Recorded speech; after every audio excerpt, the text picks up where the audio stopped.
What's going on, you guys? AJ Tucker here with AJ's Self-Defense. And on this video, I want to continue my talk about suicide and just what all comes before that. I want to talk about YouTuber Stevie Ryan committed suicide. And I'm not going to really talk about her, but I do want to talk about one of her nurses. His name is Gerald Baltz. I think I said his name right.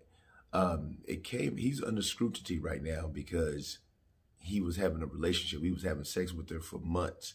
And the thing is, that really gets me, man, because when people come to you for help, and you have clients of any kind, like you're like a doctor, you could be a lawyer, pastor, whatever. If you're, somebody is coming to you for help, that person is pretty vulnerable. My rule of thumb is, even if he's a single man, my rule of thumb is,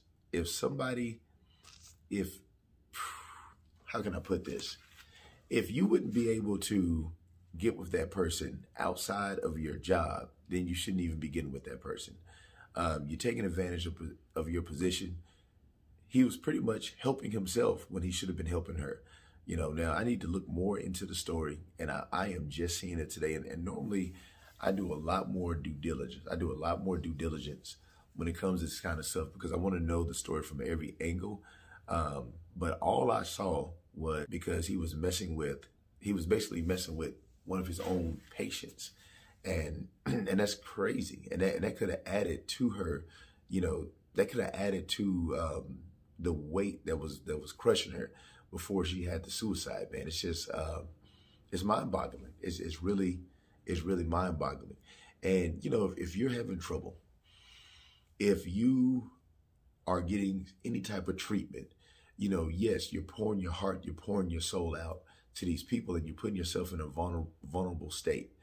If you find that you're starting to have feelings for someone, and I know this is easier said than done. This is so much easier said than done. But if you find yourself having feelings for someone like that, if that person follows through, if that person doesn't rebuff you or find a way to just deflect, and he follows through with that, he acts on that, he or she acts on that, you're in a bad situation.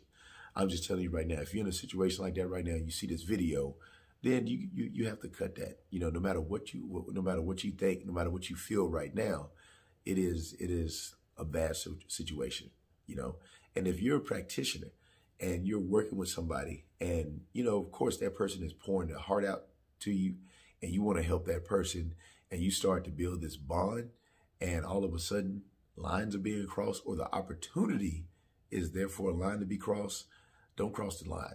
Do not cross that line. There's so many, there's 7 billion people in this world, and what, 3 billion of the opposite sex, or 3 billion of whatever orientation that you like. And so there's so many people in the world, and you want to mess with that one. You want to mess with that one. Most of the times it doesn't end well. Now, there are people, they've gotten married from situations like that, and they're happy. Hey, if that happens, great. But most likely, it's extremely unprofessional on the nurse's end. And if you're somebody going through treatment, man, it's so much easier said than done. But just try to fall back or sit back. Even if you are in that situation, get out. Get out. There's so much. Get your treatment and move on, Anyway, that's all I got for this video, man. I just wanted to make this just to keep that awareness going about the mental health issues and suicides, but also talk to the different professionals out there, man, because this is an extremely important topic. You're being put in a position of power over somebody. And the thing is, you can't abuse that position of power. That's all I got to say.